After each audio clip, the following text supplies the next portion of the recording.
Welcome back to Kelly's Take Two Pre-Licensing Review. Today we're going to be going over the very hefty Unit 2, which is all about ownership in property.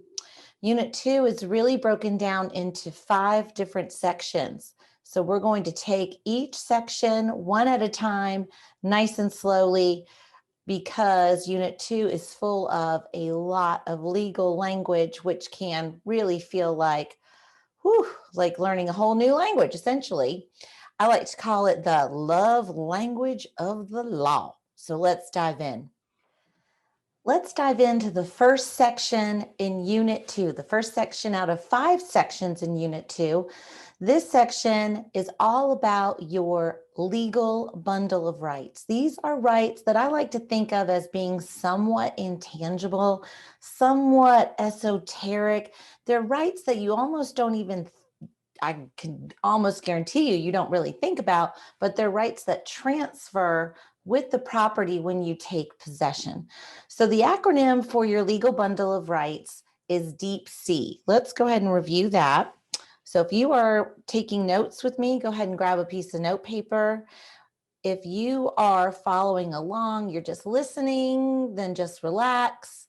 If you are following along, just listening, and you want to speed the time up, YouTube allows you that ability. So a lot of students enjoy that, so you can get to this review much more quickly. All right, so here we are. We're in Unit 2, Section 1 on your legal bundle of rights when you own property. So I'm going to title it that, Legal Bundle of Rights. And again, in real life, I promise you my handwriting is much neater. It's tricky to do on the computer like this, but at least we can, which is great. Let's go ahead and write out that acronym for your legal bundle of rights. Again, it's Deep C, D-E-E-P and the letter C. And let's line it out. The D in Deep C, one of your legal bundle of rights is the ability to dispose of your property. Now, we don't really speak like that in real life, so I'll try to break this down into regular people talk for you. But the term dispose means you can transfer it. You can give your property away, you could donate your property, you could sell your property, and so forth.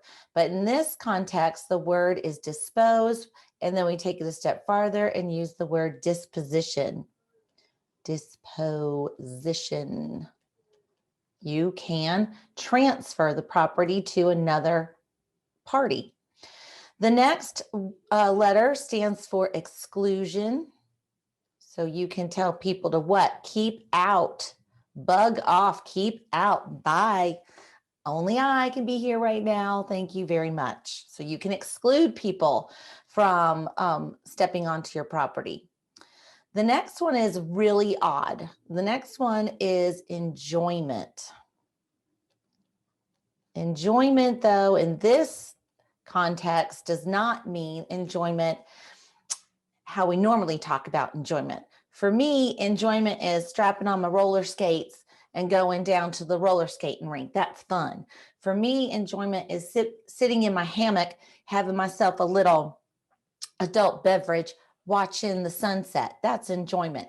Not in this context. In this context, enjoyment means free from the threat,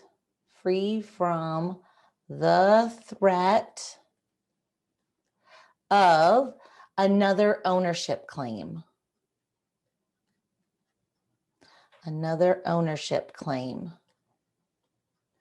Now, we would call that technically in class, you'll hear me start to say third party ownership claim. Instead of the word another, I'll use the term third party moving forward. But I just wanted to scaffold that language understanding with you in the beginning. So enjoyment means we own our property and we own it free from the threat of another party or another person popping up out of the blue and claiming that they own this property in some way, shape, or form, a little wee bit or the whole thing. Okay. That usually is going to involve heirs, typically, who think maybe they've inherited the property and so forth.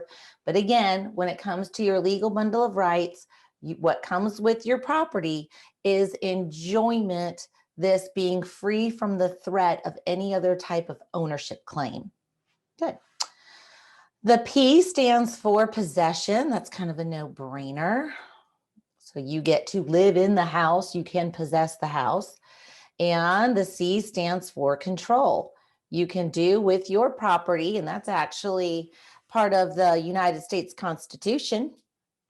You have the ability to do with your property what you so please. Now, I say that, but really, that really means what? As long as what you would like to do is lawful with your property, as long as it's within the law, you are in very good shape. All right, so that's your legal bundle of rights. Those are, again, those type of esoteric rights that transfer with your property automatically. You don't even need to think about it. Now, when something transfers with your property automatically, we say that's something. And in this instance, we're talking about the legal bundle of rights. The legal bundle of rights are appurtenant to your property. So those rights come with your property automatically, no fuss, no muss. Now, if you have full ownership of your property, we're going to call that, let's watch this word. This is a really old word from like Chaucer days, old English word called season. So if you have season in a property, you have full ownership and you can transfer that property, no problem. But later on in Unit 2, we're going to talk about owning property with other people where your season may be broken up. You may only have partial ownership to a property. That's coming up in a future section of Unit 2. Stay tuned for Part 2 of Unit 2 when we discuss the difference between real property, personal property, and a fixture. See you then.